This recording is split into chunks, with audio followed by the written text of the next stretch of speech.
I love Cassandra's leafy photo background. I know, isn't that Beautiful. beautiful?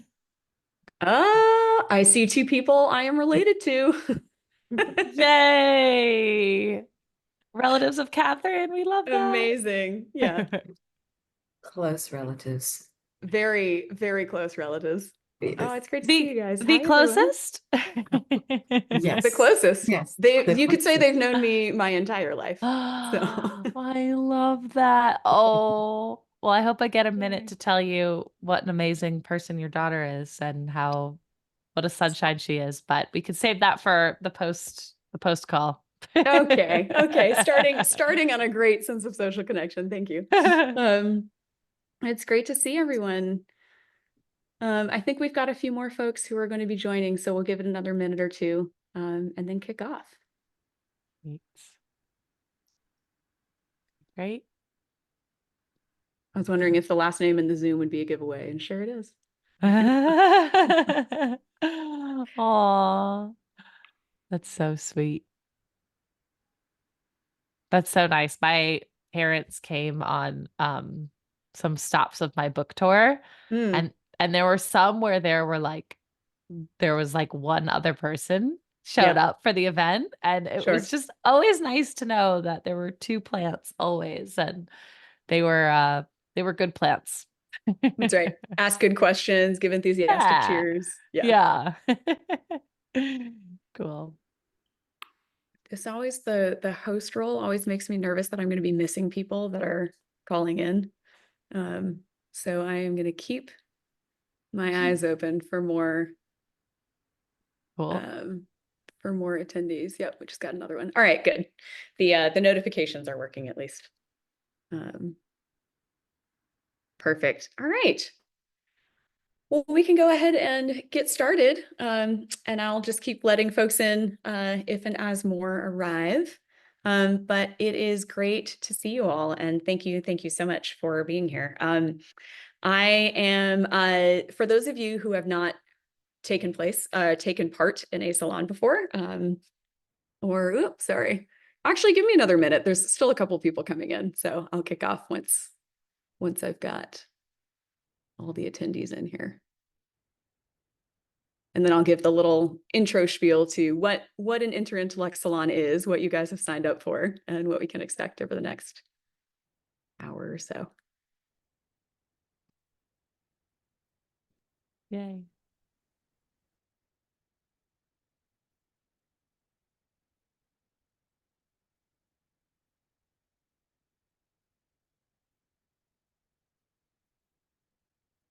Hmm. Okay. There's a few admits that disappeared, so just making sure I'm getting them in. Oh no. Perfect. Right. All right. Okay, so welcome to this Interintellect salon.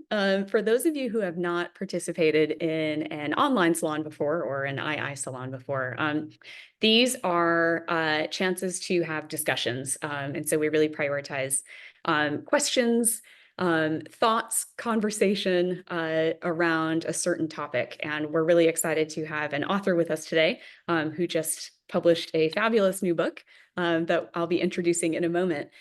So I will begin with a little bit of Q&A with our author, but then please also jump in with questions, comments. If you have an answer to a question someone asks, if you have more context, kind of color commentary on things, please share. So we're obviously in the spirit of a respectful discussion, we'll make sure we're ceding the floor, et cetera, et cetera. But we're excited to have this feel a little bit more like a round table, maybe full discussion than many author events get to be. And that's one of the reasons why I love hosting these salons and why I love hosting Interintellect salons, especially that they really emphasize this kind of communal dialogue around ideas.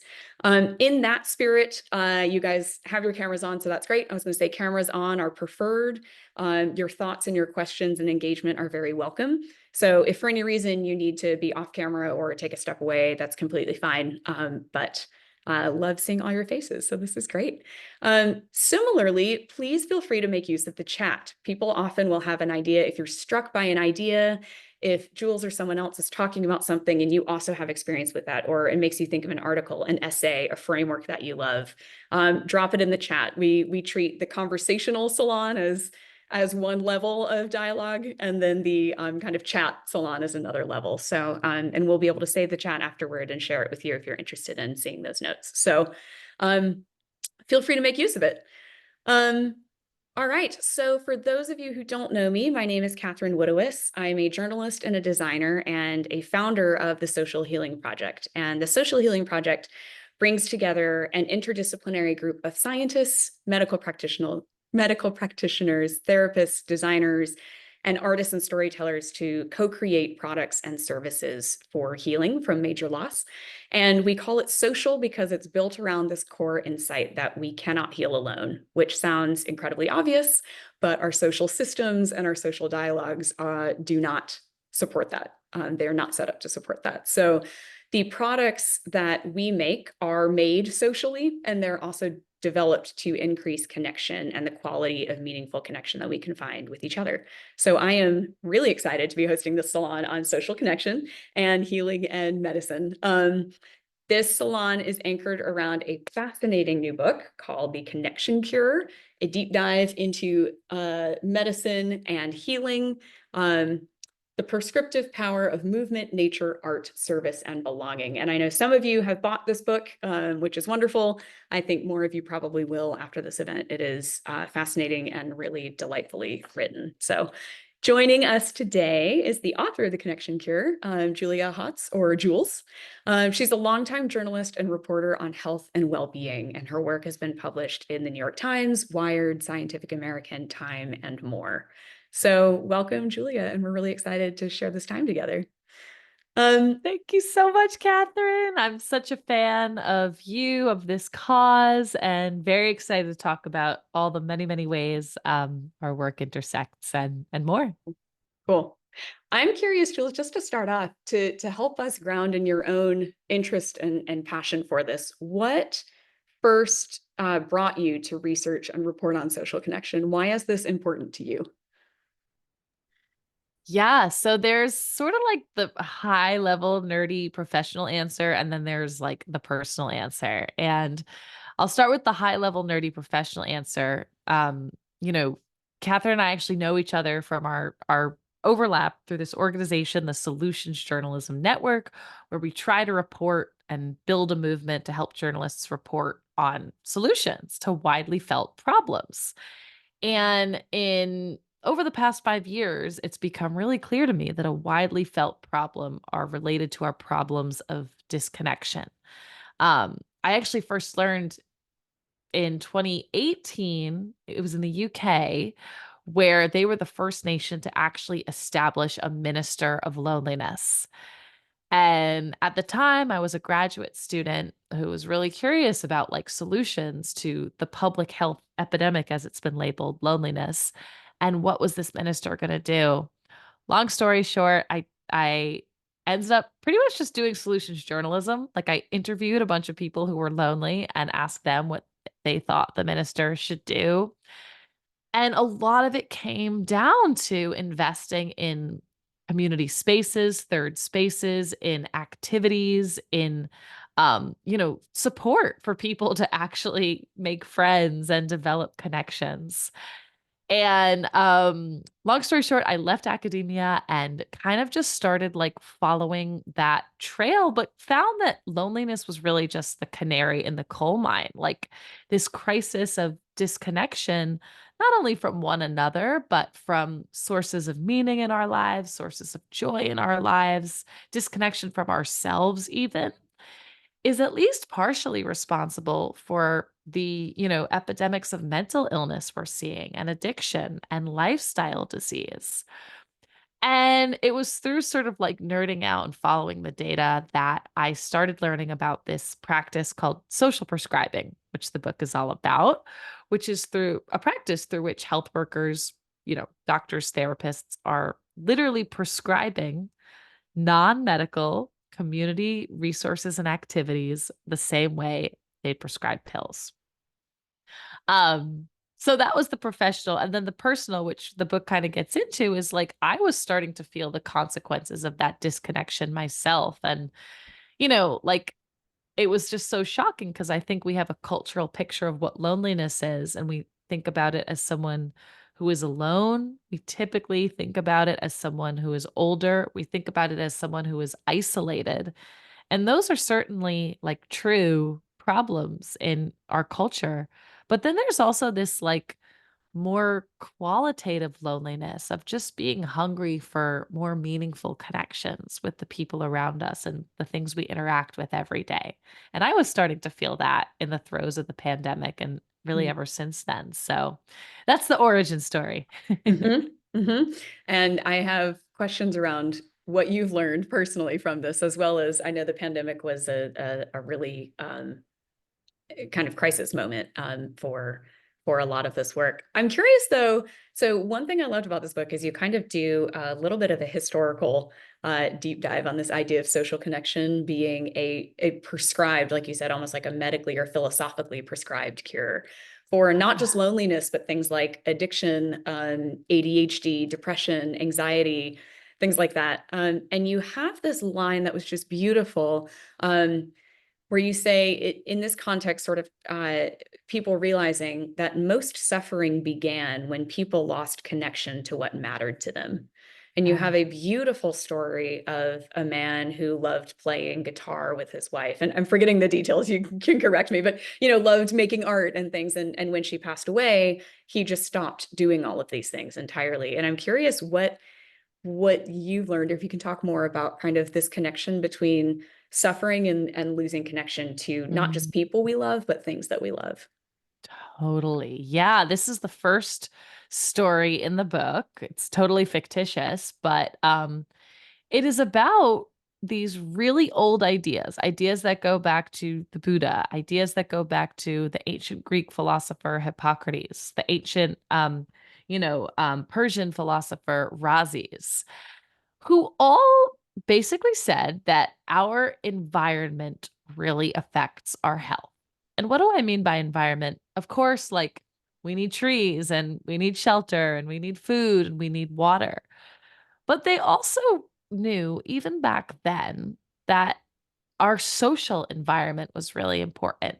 Having a reason to wake up in the morning, having some way to cope with the stresses of life, having people we can rely on when we experience loss, like this fictitious character John did, whose, wife passed away.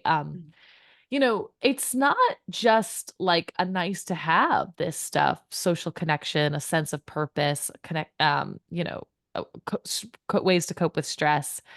These actually are hugely, huge drivers of our health. Actually, 80% of our health is driven by these social factors. And so, yeah, this anecdote aims to get at that fact. And this is really grounded in indigenous wisdom. It's grounded in Eastern medicine. It's grounded in African healing principles. The idea that, like, the health of the individual is very much related to the health of their connections to what's in their environment.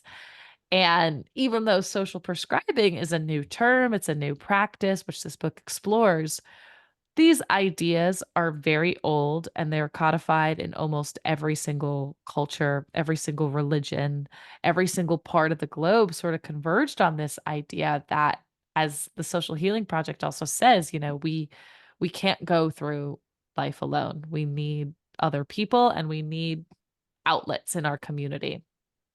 Mm-hmm. And through the book, you take us through several different locations and different kind of efforts for social prescribing around the world. I'm curious if there was one you could give us as an example that really I mean, I know they're all like choose your favorite, right? Yeah, like Is there choose your one favorite that child. exactly? Which for the parents on the call, we know who that is, right? But okay.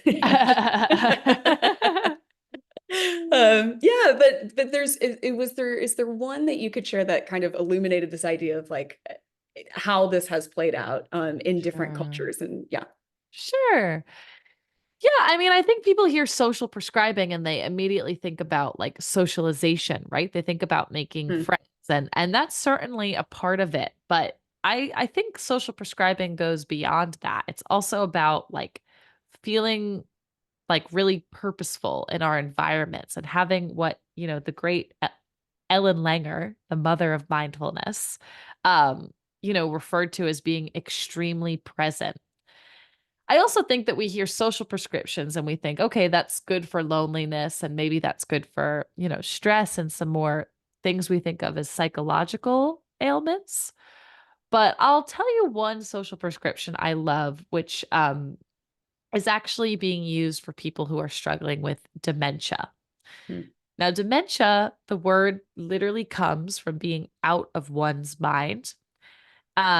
It's horrific state to be in. It's unfortunately on the rise, partially because we're living longer and there's no pharmaceutical cure for it. And so the thinking with this is sort of like, okay, if somebody has dementia, let's help them go through life as much as possible. They often have lost their ability to drive.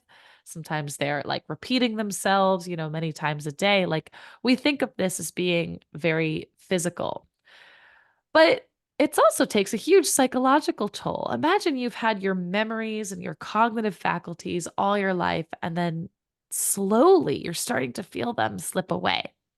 mm. So, my book talks about a social prescription for people with dementia on a farm. And of course, it's in Norway because, I mean, so many great things are in these like, Scandinavian countries, but Yeah. it's a farm that's entirely run by people with dementia.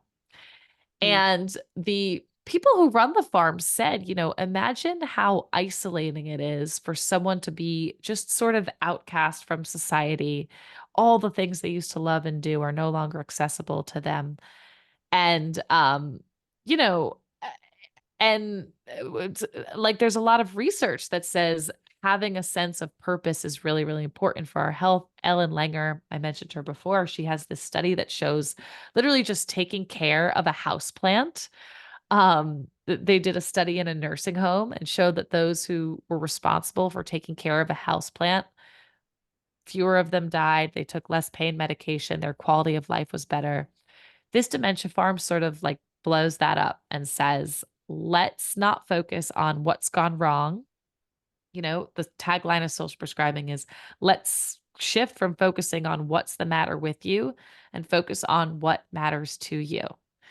And what mm, these people do on this farm is they come there every day. They do really simple farm tasks like chopping up bread to feed the cows. They package eggs from the chickens. They sit around together and then have a nice, literally farm to table meal.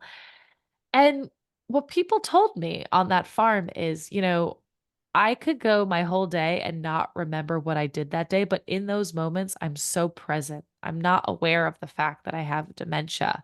And I'm with other people who are in this like unique and strange and awful boat. And no, it's not a cure. My dementia's never gonna go away, but it helps make life a bit more livable. mm. So yeah, that's just one Beautiful. example of one social prescription, right? Instead of being prescribed, just medication or just therapy, they're literally prescribed a spot on this farm. Yeah. So tell us more about what social prescription is for those who are not yet familiar with the term. It sounds like could be farms, could be other things. What's the philosophy of it? And what is it? Yeah. So a social prescription gets its name from the fact that 80% of our health, like I said, is driven by social factors. So a social prescription is for a non-medical community activity or resource that's designed to improve a person's health and strengthen their connections. And the tagline of this, as I think I might have mentioned, is shifting from what's the matter with you to what matters to you. Mm, And so, for you and me, Catherine, like, we're kind of writers and we love great art. Like a social prescription for us might be an art class or a music class or a writing class. A social prescription for a true nature lover. I learned you're also a nature lover coming back from this camp in Canada. Might be a hiking group, or it might be forest bathing, or it might be fishing. The book also talks about, cycling groups, sea swimming prescriptions, volunteer gigs. It's anything that's non-medical and in our communities and taps into really like what matters to us uniquely. Mm, I love it. And I'm thinking with this group, there's an anecdote, I think, where you talk about hosting a party and asking people, how do they feel healthy, right? Yeah. What was the phrase, what makes you feel healthy, or what? Yeah. Yeah, exactly. Wow. And Um, that's the very last chapter. But I basically, my friends and I have this silly tradition. We call it TED Talk Teenies. And the idea is like everybody gives a 15-minute TED Talk on something they're passionate about. Ideally, we drink martinis, but honestly, we like usually just eat a lot of snacks. And obviously when my turn came, I did mine on social prescribing. And I thought, let me really ground my friends in this practice and ask them a version of what matters to you, which, mhm. can like get a little wonky, and ask them the last time they remember feeling really healthy. So I'm Uh, curious if we can yeah. ask that to this group. Um, Yeah. yeah. Um, I'm Awesome. gonna do a little round robin here. So the question is, when's the last time that you remember feeling healthy? And can you describe that moment? Jump in at will. And then I'll also add, feel free to answer that question. And then if you already have a question for Jules, you can answer your question and ask one of her. So we'll take our time going around the group, but feel free to ask a question after you answer yours if you've got one. I can jump in. I might have a cheat. I might have a cheat in that my main job right now is being a gardener and an arborist. So literally when I'm working, I feel really healthy and happy um, because I'm outside, and those jobs are generally not very like deadline heavy. Like the deadlines that do exist are from nature. So you kind of just Yeah. have to respect that. Yeah. That's And amazing. the clients that I have are really easygoing. So I'm really enjoying that part of doing this work. I love And I don't have that. questions yet. I'm kind of taking it all in right now, but it's really cool and interesting. I Oh, love thank the you, idea. Angela. Yeah, I love nature decides the deadline. That's so beautiful. And there's a whole chapter on nature and like how us paying attention to it is so good for Mhm. our attention. It actually restores our attention. So I love that you're baked into that work. And there's a question in the chat as to whether this is a question to answer on video or chat. I would say video, unless you'd really prefer to answer it in the chat. But anyone else? I'm trying to think of when I last did. Yeah, then. Yeah, the last time, yeah, it was a 12-hour hike that I did. And it's usually when I've like pushed myself beyond the realm of, like 5 hours, six, eight of doing something physical, and then getting a sense of like, oh yes, like I can move this way without sort of feeling so much pain. And I can get up this mountain without like really heaving. And it's kind of a reminder that I feel healthy, but I don't often go on 12-hour hikes. And I love that. And you're so right. I love the distinction between like that point at which you're like, dang, I have really pushed myself. And it physically feels amazing. And psychologically too, I'm sure. That's the book gets into this too, but you're activating like your dopamine pathways, your reward. It feels like a reward for all that hard work. So yeah, I love that. I can go. Thanks so much for hosting this. Yeah, just for some quick context, I grew up in Florida and then I lived in New York City, heart of New York City, 12 years, and then Hawaii. And there was a year of Sweden in there. And now I'm in Texas, which is a nice balance of both, how Catherine and I know each other. So it's really forced me to understand finally at 38, what makes me feel very healthy. And I realize it's a combination of the sun. Those days that are cloudy, I try to enjoy them and cook or whatever. And I am a creative, so I can, but I couldn't live somewhere permanently gray. That would be a death sentence. The warmth is very, having grown up in Florida, it is very relaxing. It is very powerful for me. Even the crazy heat this week, I'm like, I'm good. Like I'm doing fine. It wasn't like last summer. But it's been a combination of things. I think having a self-reflection practice, which I only started doing maybe 6-7 years ago, whether that's journaling, meditation. I think for many years I couldn't process my emotions, so I would only journal like once a year if I was like going through a breakup or something crazy intense. And when I finally developed the habit of journaling 8 years ago, that was a game changer. But biggest thing is really that social connection. So I think it's a balance of the inner and outer work. And I know this because in New York City, I had a huge network, and Catherine and I bonded because we have similar hosting styles and salons. When I lived in Hawaii, it was right after lockdown. It was very remote, it was very isolating and very cliquey, something I hadn't experienced before really as a grown-up. And my nervous system was just not able to relax. I'm happy to say for the past year in Austin, it's felt very grounding since I arrived. It's been very steady, but living on a mountain for 2 years in a remote place, not finding consistent work and not finding people who were resourceful and open-minded, just wreaked havoc. And I had really bad anxiety, and I'm a mental health practitioner and teach meditation. And it was like this weird thing where I couldn't integrate. I would have like a nice meditation in the morning or a moment, and then the rest of the day would be stressful. And I haven't experienced that here because I feel so abundant in social connections that even though I'm introverted, that's something so important to me. So yeah, I'm just so grateful that you guys are hosting, and this is like my favorite topic. So thanks for doing this.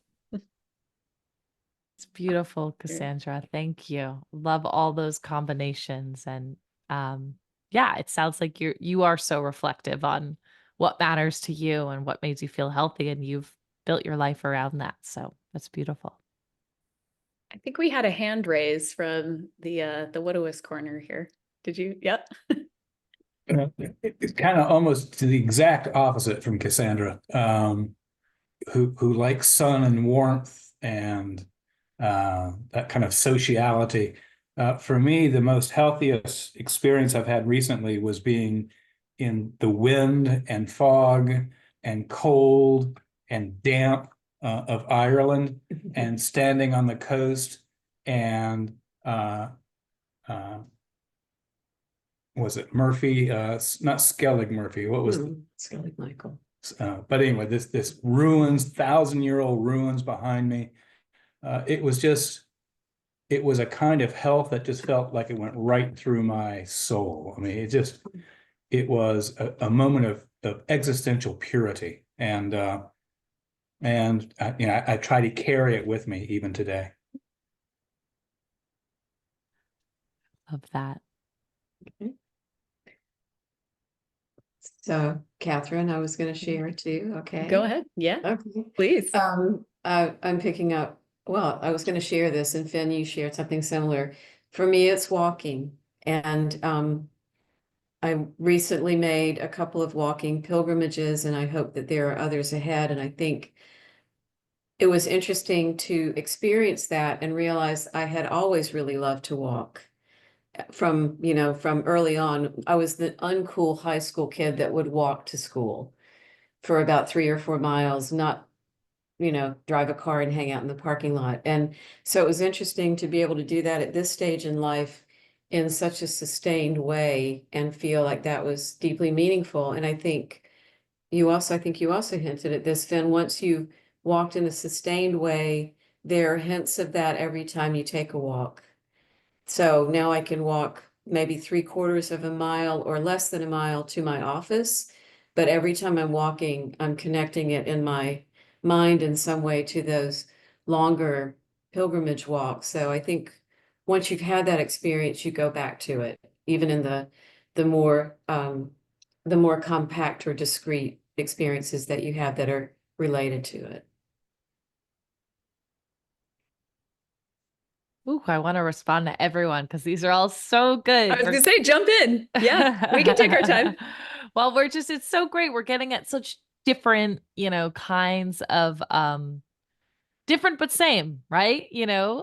What's one person's what matters is another person's, not what matters. But these common ingredients that I think Cassandra was sharing in the chat about having a sense of awe, whether it's the sun that sparks that awe on the beach or the cold and the fog that sparks the awe, having a sense of flow. I think you, Mary, and Finn talked about that a little bit with these, really intentional walks. It's so beautiful. And for those, by the way, who are struggling with this question of like what makes you feel healthy, there's like 10 others that might help you, or better variations on this in the chat. But I just really love all these.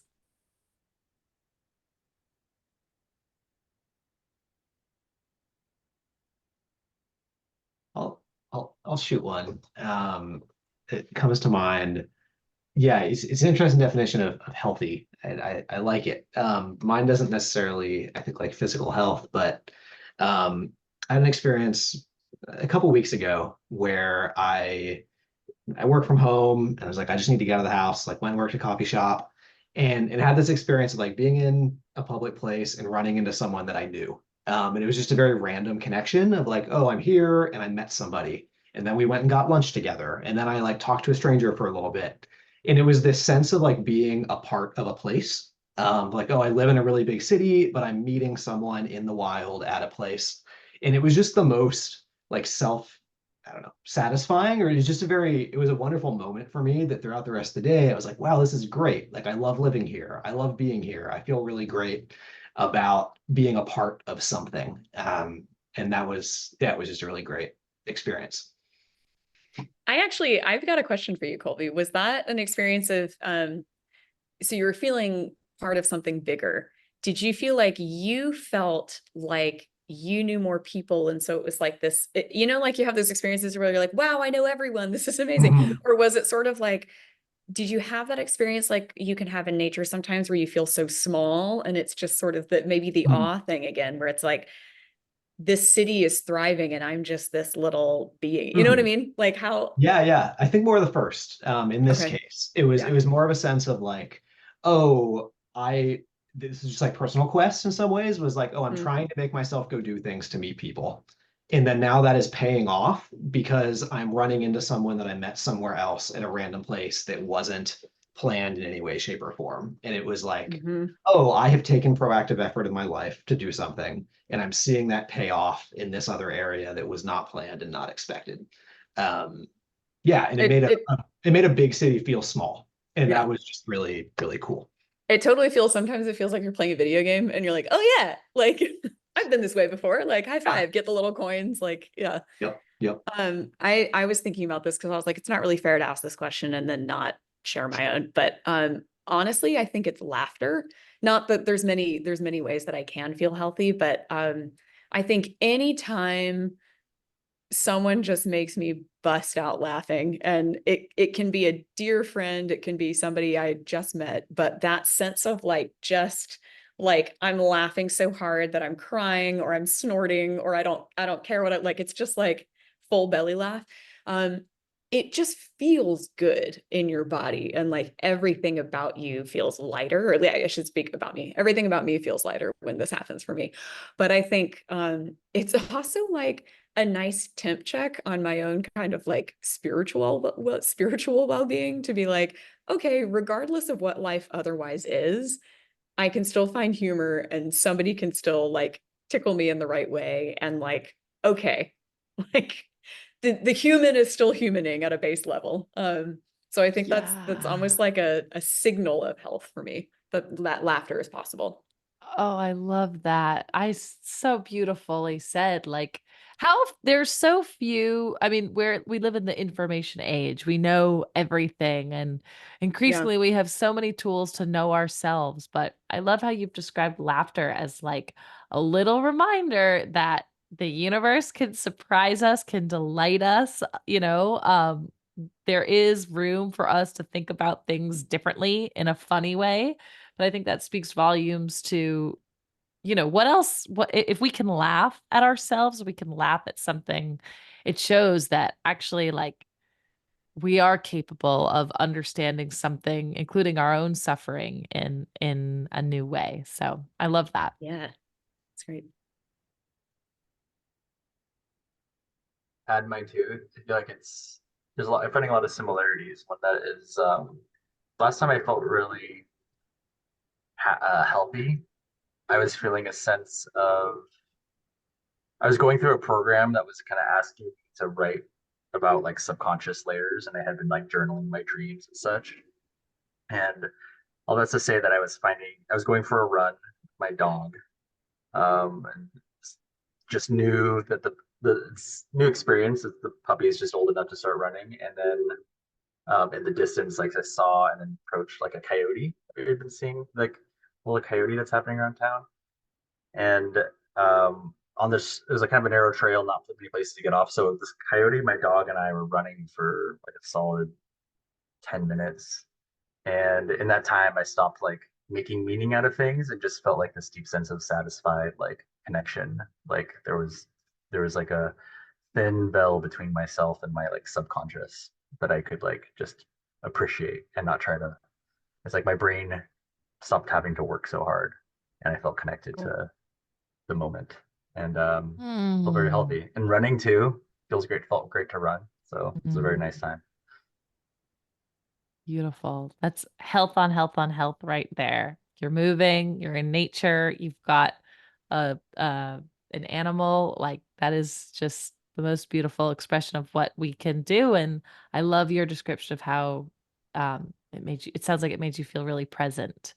Um Beautiful.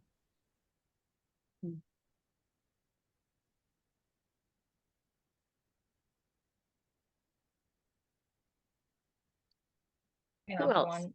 Yeah. Yay.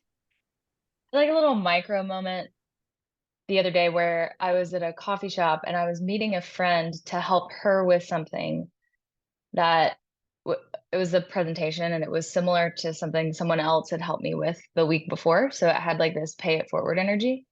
Um, and it also had this mix of like, it was very purposeful, but also hysterical because she broke out into dance moves and partnered with her dog and turned in a circle around her dog and tripped on the leash in the middle of a coffee shop. But like an elegant trip, do you know what I mean? Like low key, the kind of thing where it leaves you like snickering, but not like belly laugh crying like Catherine was talking about. Um, but what I noticed about it was just that so many things at once overlapped that created a kind of goodness, which is like both like this level of seriousness and then also levity, and then the feeling of like purposiveness, but also like pay it forward purposiveness, which felt nice. So yeah, teeny weeny moment with a lot of good intersections all happening at once. That's amazing. Sometimes, yeah, coffee shops, especially, it sounds like that was a really cool coffee shop with Do you this mean because they allowed the dog dancing? Yeah. yes, between that and the pay it forward, like good energy, and it just is the best of us, and that's great on you that you were able to like observe and be mindful. Like sometimes I run into the mistake of when I'm in coffee shops, I'm just like slugging my cold brew, doing my work, so unaware of what's going on around me. And that's just such a beautiful anecdote of how in the simplest and silliest and lightest interactions we can we can find joy if we just look for it a little bit.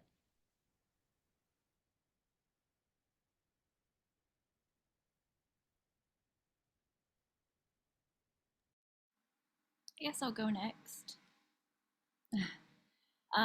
For me, it basically was just swimming. I'm doing this like just a personal swim challenge, just for health reasons and a few other reasons. But Um, I'm not like an actual, so I haven't been to my neighborhood pool prior to this month for like 3-4 years. So kind of gives you a background. But basically, with the swim challenge, it's like swimming like 20 out of 30 days. And I thought I was needing a break, but I actually realized that I had missed it. I thought I was going to take 2 days off and I missed it. So basically, speaking of connection, I didn't realize like how much I forgot I loved swimming, how much the warmth on me felt good and the cold water. I'm also in Austin, Texas, by the way.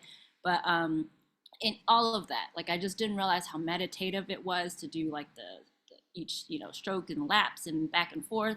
Like all of that just really like hit me hard. And I'm like, oh, maybe this is challenge for my health, but then it's also there was a reason why I'm like doing a swim, because I guess I was called to it and didn't realize it. So anyway.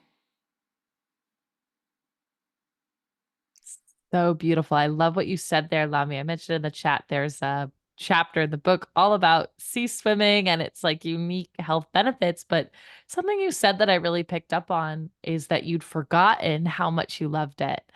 And I think that's so true for so many of these social prescriptions. One way that the doctors and health workers arrive at them is by asking, like, tell me something you loved to do as a child, but haven't revisited since. Or, if you had more time in your day, what would you spend it doing? Like questions that we would never think about a doctor or a health provider necessarily asking us, but that really do open up these like forgotten and long buried sources of medicine, really. So Yeah. glad you're in that Love everybody's answers and thank you for having this, by the way. too. Great. Well, I think most folks have shared, and if anyone else wants to, feel free to jump in, either verbally or in the chat. But this was amazing. I mean, what a beautiful kaleidoscope of ways that we feel healthy and things that we find health in, which I think speaks exactly, Jules, to what you were talking about and kind of the 5 big sort of zones of health that your book covers, which is, let me pull up the cover to make sure I get them right. Movement, nature, art, service, and belonging. And I think we hit several of those just within this group already, which is great. I have so many more questions. I want to make sure we leave space for other questions and observations. So does anyone have a question right now? Feel free to jump in if so. Otherwise, I'll keep peppering you with my list. Yeah, go for it. I have an observation.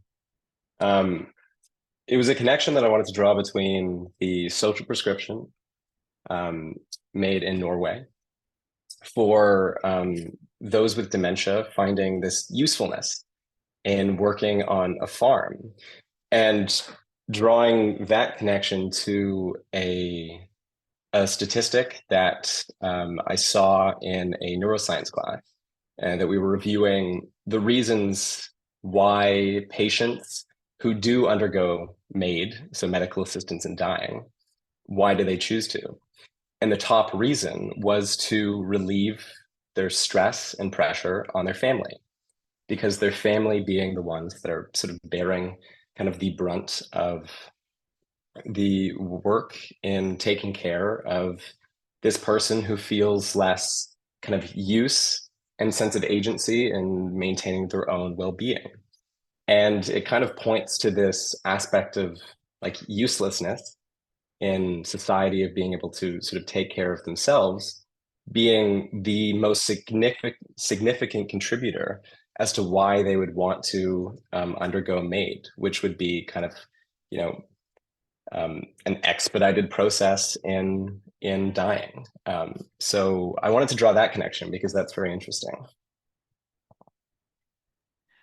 Gosh, you're so right. And that I thank you. I would love to, if you can find that study, or I can do some Googling.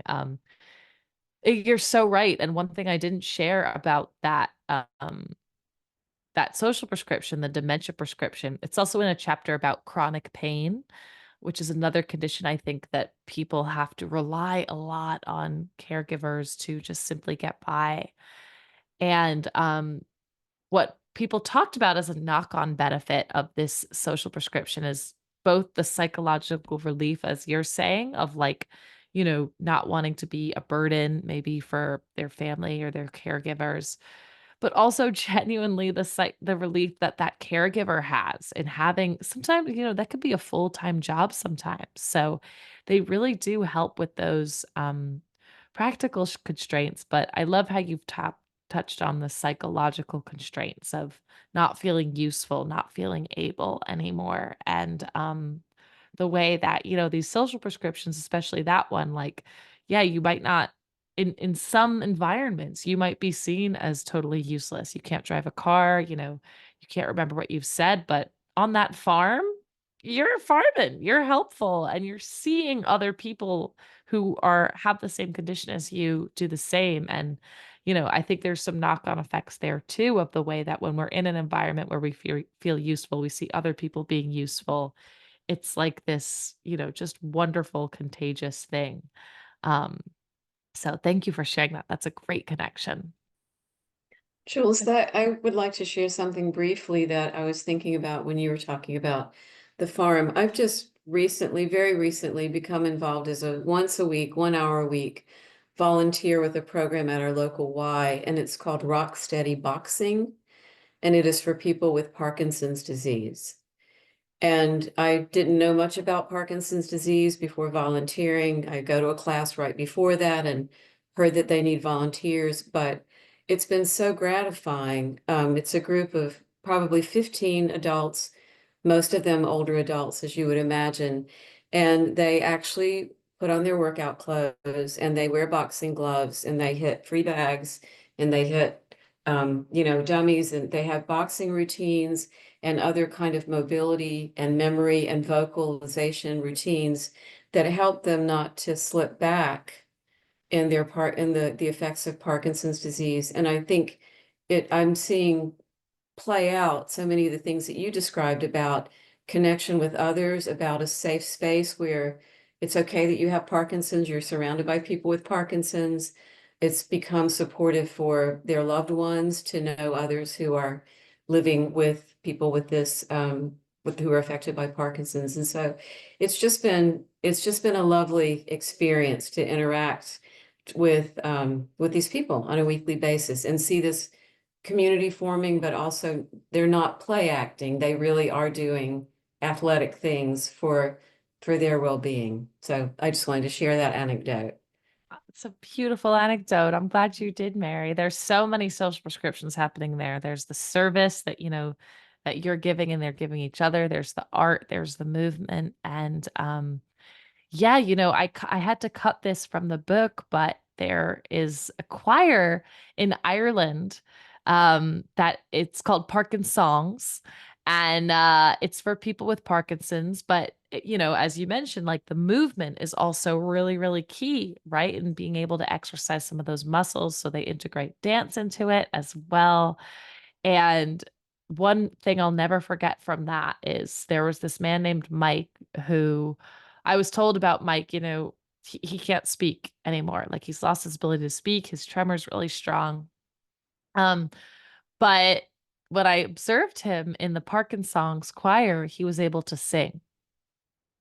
And isn't it amazing that these, conditions that we think of as being so physical in nature, there really is that psychological element, and there are ways that we can still tap into some of that remaining, cognitive ability there. So that's great to hear that, there's something like that near you.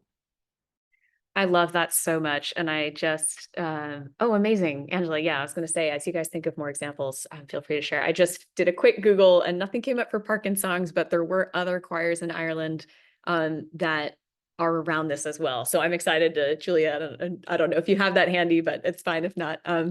There's some, just this realization that, a form of, a challenge or a disease or a disability or a form of like illness that affects us in one way often does not affect us holistically, and figuring out, if we, how do we still, flex and use and vocalize what we can is so beautiful. Oh, amazing. Okay. I figured I figured you had many resource links. I'm curious, Jules, from we're talking about some of these examples that are overseas. And so I loved Mary's example of something happening in South Carolina right now. I'm curious from the US, many of us on our call are from the US or we live in the US. And I know that was, you had quite a different reaction to the way, or quite kind of a revelation about the way that the US medical system is structured, especially with our relationship with big pharma. And the fact that I think I'm getting the stat right, the US is the only country that allows pharmaceutical advertising. Yeah, One of two. Yeah, it's us in New yeah, Zealand. yeah. Which is just shocking because New we Zealand. I know. surprising on the New Zealand side too, but it's Kinda random. shocking when you think about the degree of, I mean, even if we don't watch TV anymore, YouTube ads, Hulu ads, like the volume of medical prescriptions are so, just pharmaceutical interventions are so overwhelming. I'm curious what you've learned about kind of, I mean, you've learned a lot. So this is a big question. Feel free to answer it however you would like. But social prescribing in the US, what does that look like right now? How does that work with a health system that is not maybe so amenable to things like community interventions? Yeah, it's a great question. It was the big question I had when I first heard about this. I'm like, yeah, this is all nice, but there's no way in heck this will work in the US. We've got big pharma, we've got insurance, we've got so many other health inequities, and we've got doctors and therapists leaving this profession in droves. The burnout, the moral injury, we'll talk about what that is. I mean, there's no way we could possibly add this to the menu. So that's what I thought. And that's what everybody who I talked to about social prescribing seemed to think as well. So, and I will get there, but I want to first talk really quick about why social prescribing was implemented at all. It wasn't just about improving patient outcomes, although that did and that does happen. And that's what part 1 of the book gets into. It was also really because, like, the way that we've done healthcare up until this point doesn't work. It hasn't worked. It's not sustainable. I call it in the book like diagnose, treat, repeat. And it doesn't work because, number one, our diagnoses are often incomplete or not definitive of all of who we are. I say that because sometimes the treatments don't work. Sometimes the treatments are inaccessible. And the repeat isn't working either because, we've got these shortages in the number of healthcare workers. We've got 6-month delays sometimes to go to therapy. And so these pressures were really also being widely felt in the UK, which is where social prescribing originated in the 1980s and 90s. And they, as we might know, have a national healthcare system. So everybody pays in and everybody gets out. But they were finding that, much like the US, there were even worse shortages and delays. They were finding that 1 in 5 people were coming to the doctors for purely social reasons. And that this was in turn making it less likely for the person who really does have like a more clinical condition. Like I talk about my friend Gabby, whose tonsils have turned black, but she's so afraid to go to her doctor because she feels like, oh, there's probably people who have it worse, or, oh, they won't be able to see me anyway. So what's the point? So it was a huge problem. And that coupled with, I mentioned earlier, the UK investing in a minister of loneliness sort of made social prescribing a solution to these systemic problems of healthcare, being too overpressured and under-resourced. And that's true. I go to a lot of countries. Social prescribing is happening in 32 countries now around the world. But the US is unique. I don't want to shy away from that. And it's also true that as much as I'd love to just like blame everything on the politicians, blame everything on pharmaceutical influence. Number one, it's true that like pharmaceuticals can be really helpful in some instances, sometimes.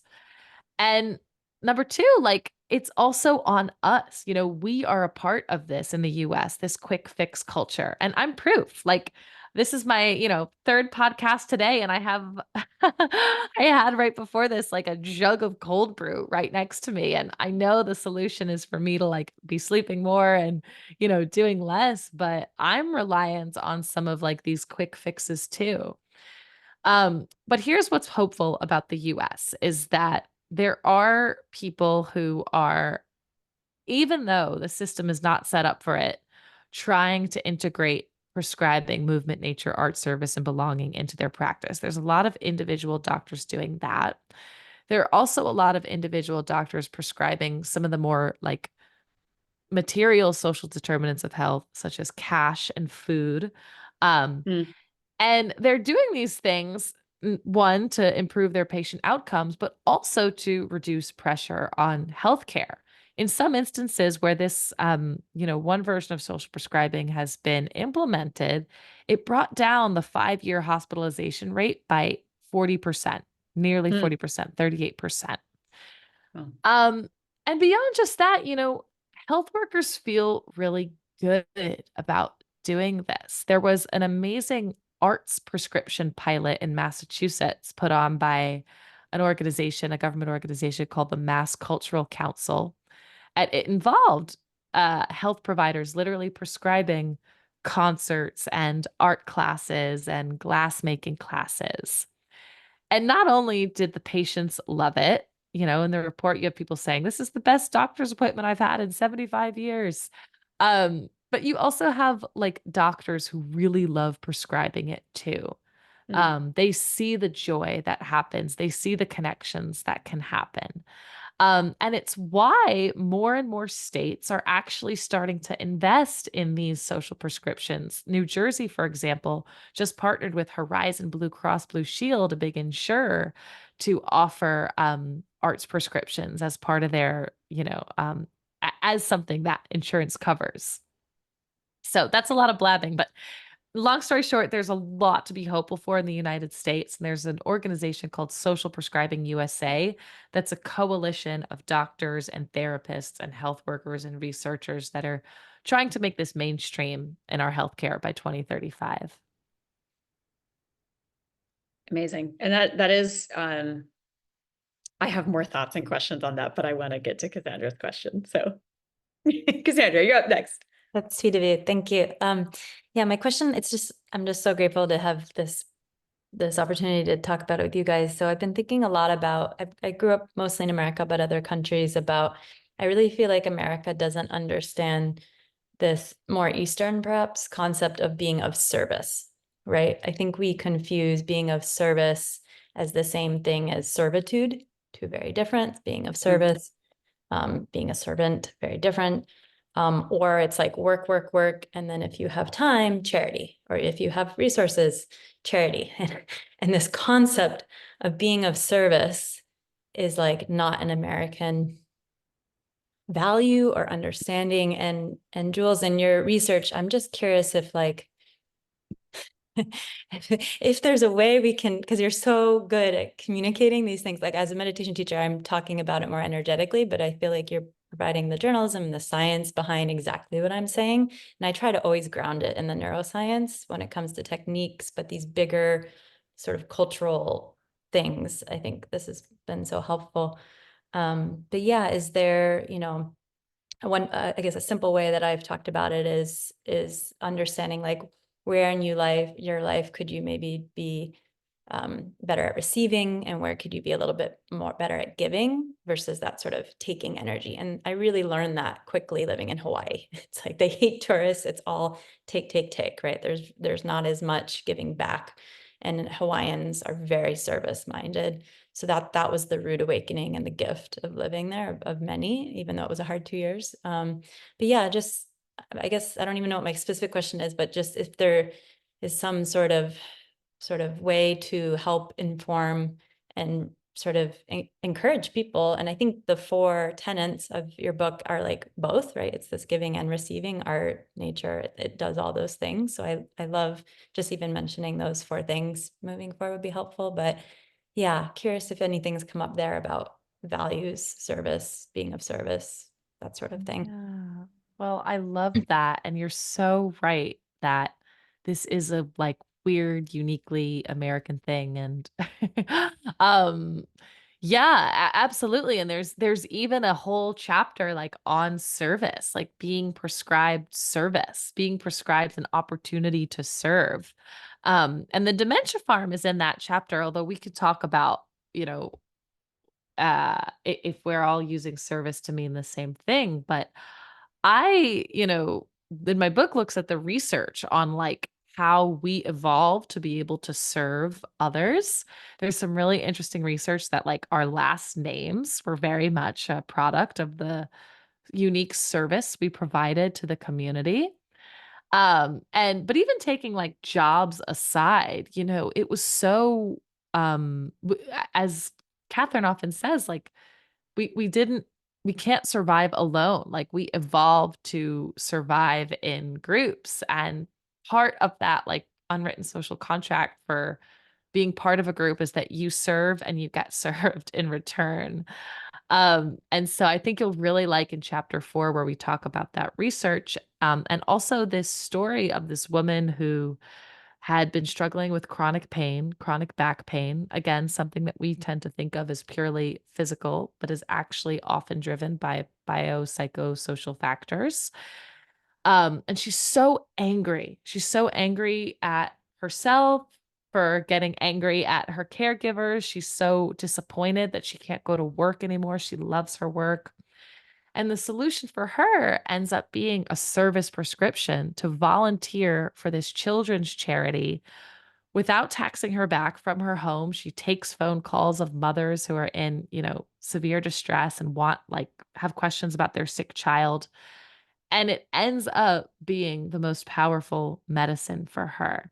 You know, it worked better for her than antidepressants and therapy because she said it instead of like being done to, I got to do some of the doing, right? I got to feel, as Finn's study was pointing out earlier, I got to feel useful and I got to see the impact that my giving had on another person. And that really sustained her and literally lessened her back pain.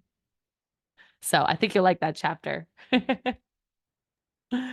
I love this point, and Cassandra, actually, we were thinking along the same lines, so that was great. One thing I'm thinking, and I don't want to take this into too much of a theoretical, you know, whatever debate realm, but I'm curious. I think part of me hears all these things and I think, okay, how wonderful that hospitals are prescribing this, or, you know, medical professionals are prescribing this, or maybe the government is funding this in some way.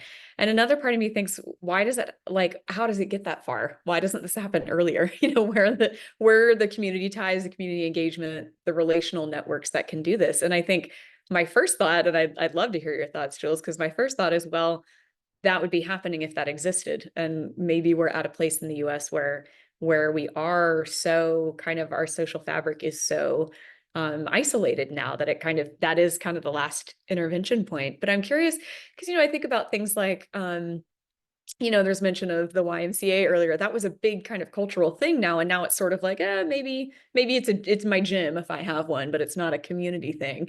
You know, religious attendance is on the decline, kind of all of these communal things we used to have are not as present anymore. So I'm just curious what you found about, or kind of what you've seen in your reporting around this happening at the medical level versus where else is it happening, and kind of, yeah. Big question. I don't know that I have a big snappy question mark, but it's a great question. You're totally right. And like these, I mean, people have been sounding the alarms for a long time. Like he's in the news again, this guy, Robert Putnam, who talked about bowling alone, you know, how there used to be more bowling leagues. It gets its name from exactly what you're describing, the decline of these third spaces and institutions such as, you know, religious institutions and civic organizations and community institutions and bowling leagues, where we used to sort of like live, right? We used to orient our lives around these spaces. And now that we're gone, what do we do? And the data really reflects this. Like more of us report feeling lonely, more of us have no close friends, um, more of us don't know our neighbor. And Yeah, it's, I know you have on your website like the book by Vivek Murthy, Together, which talks about how like this is not just a grumpy talking point. This is actually like a real public health concern. And I feel that, it's not zero sum. Like, yes, we need to invest in these spaces. Yes, we need to invest in schools and all of this. But what I think is powerful about social prescribing is that it actually very directly connects this to our health. It's proving that this is not just a nice to have. And I think the more that we receive social prescriptions or the more that we see people benefit from them, it sort of begs the question of like, okay, well, we need more things to be able to prescribe, right? We wouldn't talk about like amoxicillin as a nice to have. It's a medicine. So why would we think that sea swimming groups and community gardens and art classes and opportunities to serve are nice to haves? And ideally, I do think the book, this is a spoiler, but the book, like between part 2 and part 3, I quote the doctor who founded social prescribing in England, one of the doctors who did. And he says, the end point of this isn't social prescribing. The end point of this is what he calls a health creating community. The end point of this is to get to a point where we don't have to have healthcare be the middleman, but that these institutions are so strong and are so culturally valued that we're actually preventing all those health issues. Now, I think we're a far way away from that, but that's a great dream to have, right? That we can sort of rebuild these outlets that used to be part of our lives. Before we get to the point where we need to rely on healthcare to remind us. Yeah. That's beautiful. There's a section I think it was probably in the nature section, where you were talking about, let me look it up, attention restoration therapy, and this idea of just spending time in or looking at nature and the profound benefits that has. And you mentioned at one point that, back in the day when humans were much more living in nature, obviously this was much more abundant. And I think I had always thought of that as, oh yeah, that was before screens and maybe even before cities and when we were kind of in touch with the elemental environments a little more. But what you actually were saying was nature is designed to heal us. And when we are living, paying deep attention to nature, it's because we were looking for food. We were looking for what was poisonous. We were looking for what was in harm's way. We were looking for what could nourish us. And like that degree of attentiveness to our natural environment is actually like biologically healing for us, which that frame just blew my mind because of course, but I had thought like, oh yes, I should learn more about nature because it's good to know because it's a beautiful thing. But I think in my modern life, it has always kind of felt like a nice to have. And I would say forever that it is vitally important to protect. But that degree of like, actually our physical environment is designed to biologically heal us was such a beautiful revelation. And it makes me wonder about like, what other environments is that true of? And are there other solutions? Are there solutions that are creating this like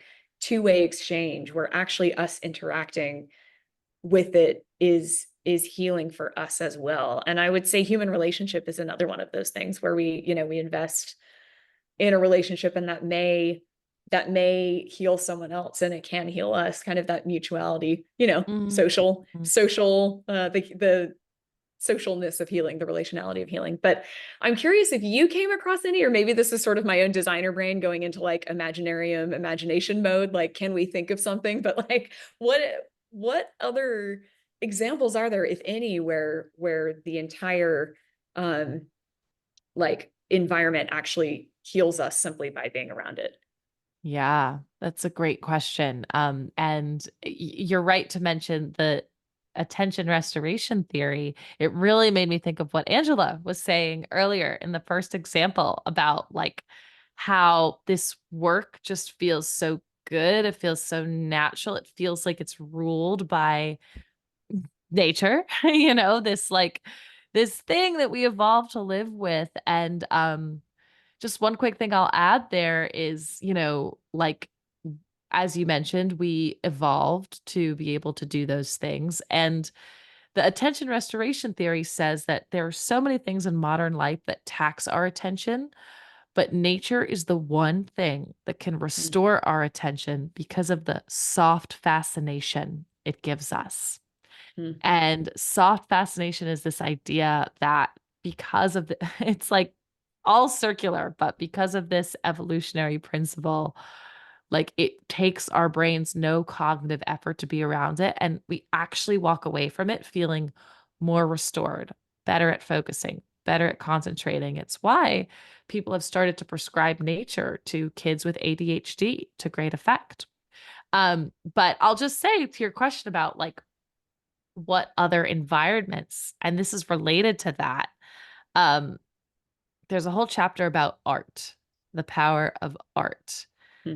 And we could spend a whole other, you know, salon on like what art is, but its most basic definition actually is the imitation of nature.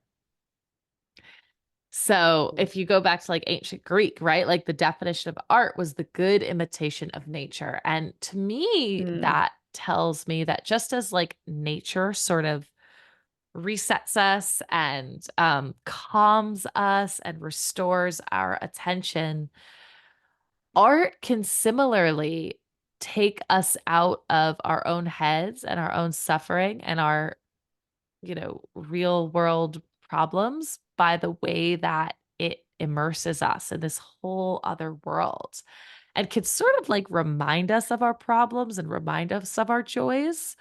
Um, in a way that actually gives us more perspective on them. Like, this is why we love music. This is why we've been telling stories for thousands and thousands of years. Like, it's not a coincidence that so many cultures independently did this. This was a way to actually like help us live a little bit better and have more perspective on what it means to be human. So I would say art-rich environments are others that help us be our best selves. I love that. I love art as the imitation, the good imitation of nature. Yeah. Wonderful.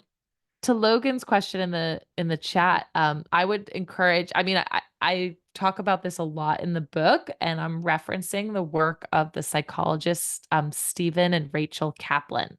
They were the ones who had the original paper on attention restoration theory, and I think I like uber simplify it in my book, but they would be good if you want to go to like the primary source. Yep, exactly. Thank you. Oh yes, like Cassandra, is that Tasha Golden or Tara? Oh, Tara it's Dr. Swart. Tara Swan. Oh. Yeah, I feel like are you familiar with her? I am a bit familiar with her in neuroaesthetics. There's a great book called Your Brain on Art that talks a lot about that, in which I think Tara's featured. So that's great. Yeah. Yeah, anyone who's sharing thoughts in the chat, feel free to speak up as well. Any questions, thoughts? You can try. I've been trying to think of how to articulate this because it's kind of bringing some parts together around. I think some of these topics together. One topic that's interesting is that like public sectors, like insurance companies and public health, are starting to identify and prescribe, like go out and touch some grass, right? and um, and I think everybody knows intuitively that like this is a good thing that humans should do, but the fact that it's started to be prescribed, um, I'm, and I also I was tying it into what Cassandra was saying about like our culture being very like it's hard to it's hard. I'd say say that in America it's hard for people to go and do things as producers and not as just consumers of things. It's like we consume health, we consume like the medicine that we're given. And rather than being like proactively trying to like maintain or take care of our health. And I wanted to tie it together to some statement like, how do we know which experiences are giving us like the empirical benefit? Because I think that a lot of people would say like, oh yeah, like nature, if you go out, there's like better ways to get into nature, or some communities are like toxic, right? Sometimes the sense of connection isn't a good thing, and there's lots of um and I feel like the closer we get to actually saying like this is a thing that you can do that will have a positive benefit in the way that um like talk therapy is proven to have a benefit, the Yes. closer we get to being able to be in this world of social prescribing. Mm-hmm. I'm so glad you brought that up. First of all, you're kind of blowing my mind with the idea that health is something we consume here, because you're so right. And like that is the polar opposite of what social prescribing is about. Health is something we create in ourselves and in others. And but with that being said, like I'm hearing your point that or what I'm understanding is your point that like a lot of this is intuitive, and this is a safe space. I could share this, but like even in writing this book, you know, the idea to have it broken into 5 like parts: movement, nature, art, service, and belonging, and to have a really neat narrative that like movement is good for depression, nature is good for ADHD, art is good for anxiety. It's true. Like that is true. The science supports all of those things and supports them very strongly. But that was an idea put on by my publishers who said like, people want the fix. They want the recipe. They don't just want to know like what matters to you and go do that. They want like, you know, really specific advice. And so that's what I try to do with this book is like have people meet in the middle. Like if it's helpful for you to think about exercise as an antidepressant, you know, if it's helpful for you to still be thinking about your symptoms and like what's the best social prescription, then this book totally gives the tools to do that. But in reality, and we know in all of your beautiful examples, like demonstrated that more often than not, social prescriptions involve elements of all 5 of these things. And it really does come down to what matters to a person. And, you know, what's beautiful about social prescriptions is that there's like virtually no side effects. Like, you know, if you're prescribed this and you hate it or it's awkward or someone makes you upset, like, okay, you've been through something uncomfortable. You don't have to go back. But you're so right. I'm agreeing with what Cassandra's saying, that the interconnectedness of these things is just like culturally a harder pill to swallow, no pun intended. So I think there are ways that my goal with this is to try to get like everybody on board, to have lots of different entry points in this. So I appreciate you raising that as something that our culture is like uniquely obsessed with. We've got a question from Haley here. If you could import any practice for the general US population, what would it be? Great question, Haley. That's such a good one. And it would be, I think, and this would be tough, but the UK has invested in a position called the link worker. And this is a person who's in a doctor's office who serves as the sort of link between the doctor and the outside community. And what they do in the UK setting is like, instead of having just, 15 minutes to see the patient and write down their symptoms, a link worker has time to like get to know, okay, what's the whole picture of this person's health? What's going on in their lives? It's not replacing therapy, which also I'm a big fan of and has its own place, but it's to really get to those questions that we were talking about on the call earlier of like, what matters to you? What makes you feel healthy? And what's available in the community to prescribe? Because I think right now, a lot of doctors and therapists, they're like, yep, I'm on board for social prescribing, but how do I know what to prescribe? So this link worker is an answer to that. And lo and behold, in the UK, it was found to reduce pressure on the system. Practices that had a link worker spent less money over time. It decreased the number of doctor's appointments that people had and hospitalizations that people had, because once they had their social prescription, they didn't have to keep coming back, coming back, coming back. And so I wish that we invested as a nation more in preventative and holistic health and social determinants of health, because if we did, then I would say every practice should have a link worker. Mm-hmm. Agreed? That's cool. Deep, endorsed. Where do I, is there a place I can? +1. That's great. Can I say something about that? Yeah. I love that. That's awesome. And I would just want to say too, so I'm a nurse, and I've gone into this journey of becoming a nurse coach, which is holistic side and prevention of that, more on the wellness Cool. side. So I don't know if anybody knows, but it's just something I'm trying to educate people. People, my fellow nurses don't even know about nurse coaching. So I like to make sure I put it out there, because that's exactly what our plan and our purpose is going to take forever, and it's a small movement, but we're going in that direction of trying to help build that bridge and do that. Are you coaching other nurses or patients? No, everybody always thinks it's nurses. It's literally anybody, and it's every need possible, like anything, anxiety, Cool. Interesting. Yeah, so I like to at least like just educate people that that's a thing and that we're trying. Like nurse coaching has been around for probably 15 years, but really picked up in the last 5, maybe 10 years. So just so people are aware, like we're trying to do something, which is what I love.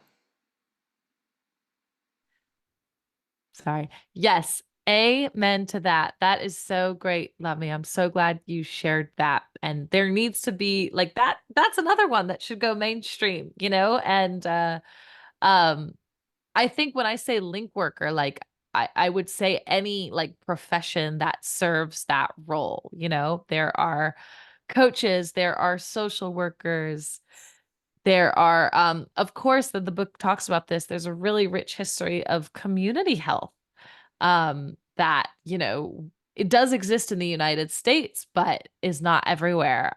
So I am so with you on the need to amplify these roles that help people take health into their own hands. And I'd love to hear more about how that's going for you.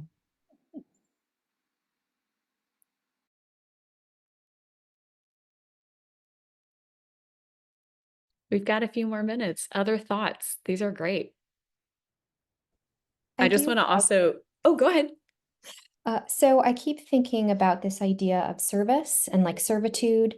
And I think that there's this notion, like, especially if you work in the healthcare system, that, you know, it's like all output. And oftentimes it is. And my mother ran a residential care home for elderly in our home since I was 11. And so I grew up with that mentality. And often there is no care for the caregiver. And so I live in Portland, and Multnomah County has the most robust residential care system, and then classes to support the caregivers. And they had a class, caregiving for caregivers.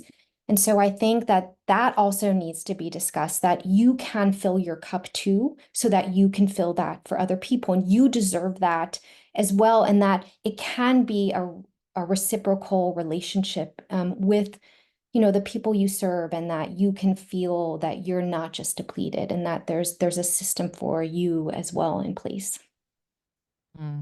Oh, yes. Amen to that, Denise. That's so true, right? And it reminds me of like the oxygen mask on the plane, like, you know, put on your own oxygen mask before helping somewhere else. But, you know, I think you're so right that the care that caregivers need is so like culturally under discussed. And yeah, I am really hopeful about the way social prescribing could help to relieve some of that. I don't think it's a full solution, but I totally agree with you that we need to be emphasizing that more. Makes me think about the invitation to dignity, basically. This idea of, I think oftentimes we can think of service, exactly what you said, Denise, the service is sort of either I give totally everything of myself to help you, or the flip side is, well, now I have to go hang out and do something because it's good for me to do. And it's just this weird sort of social obligation thing that's in fact just relationship that works two ways. And this idea of holding ourselves with the dignity and what we need, but then also holding others with that as well, I think is yeah, just really beautiful. I've been thinking about dignity a lot, and I think that touched on something. So thank you. Yeah. Yeah. And one more quick thing I'll say about that, because I think it's so important, especially now that I know we have Lami among us and maybe some other people in the health profession. Like, another big impetus for the United States is, I might have referenced this earlier, but this phenomenon of like moral injury, right? The people in these service and caring positions, they are being asked to do the impossible, you know? And I'm really mindful of that when we talk about social prescribing. You know, I think there is a lot of frustration in the medical system right now, but I think so many people are doing the best they can and are so frustrated and depleted that it's still not enough. You know, like, I tell the story in the book. My best friend is an ER doctor on an ICU ward in New York City, of kids and teens.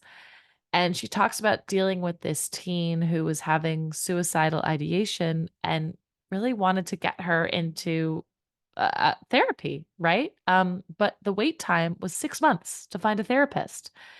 And even though, you know, my friend Kate said this is what this person really needs, like, the only option she can prescribe that will make her feel better is a pill. And for some people, that is a great solution, but I think that it's asking so much of our carers and service workers to not have a full range of options to prescribe, to add this ethical load on top of their actual, you know, practical workload. So that is also involved in the conversation about social prescribing, that this is a way to maybe heal some of that moral injury and give people options to prescribe that feel aligned with their ethics.